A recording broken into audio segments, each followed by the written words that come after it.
For my word today, I chose flag, for I have a great respect for our American flag. When I look up towards it, I see my own roles as a citizen in the community. The fact that we have the flag up there representing our freedoms, our democracies, and the men and women who have died so we can have these freedoms. So we first looked at the American flag at Iwo Jima. Now at the Battle of Iwo Jima, we find United States Marines.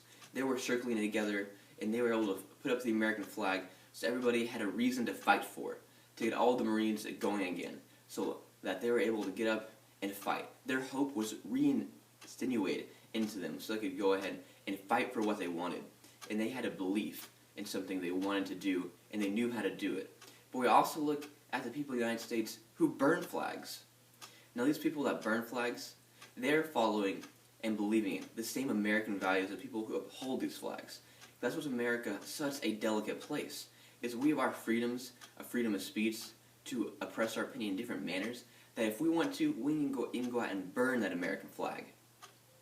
Now, if you go talk to a Marine, though, or an Army guy, and you go burn their American flag, they're going to be pretty irate, because they believe they fought for that flag, and they knew people that died for that flag.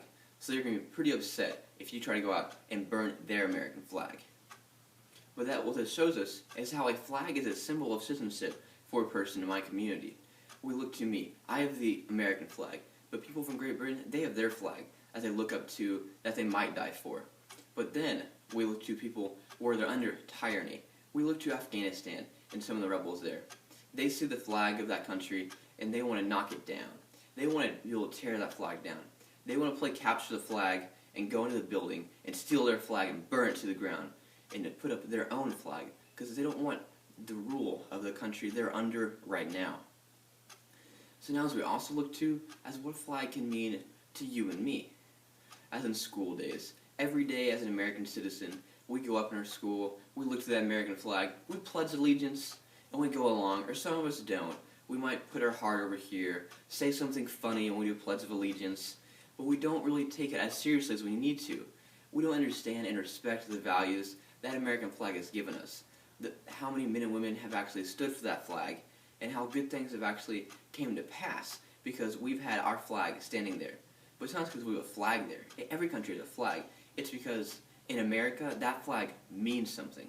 Having that flag waving overhead means that we still have our freedom of speech, freedom of oppression, to do what we find most pleasing in life and be able to enjoy each other.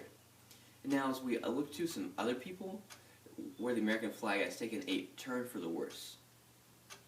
Everyone, when you die as a soldier Marine, you are given an American flag to represent your country. That is one thing the government gives you because they believe that flag can be able to withstand anything you throw at it, and that the flag can be able to represent for how much of an honor your son or daughter did. They believe giving you part of America can almost make up for what happened to your son or daughter out over in the war effort.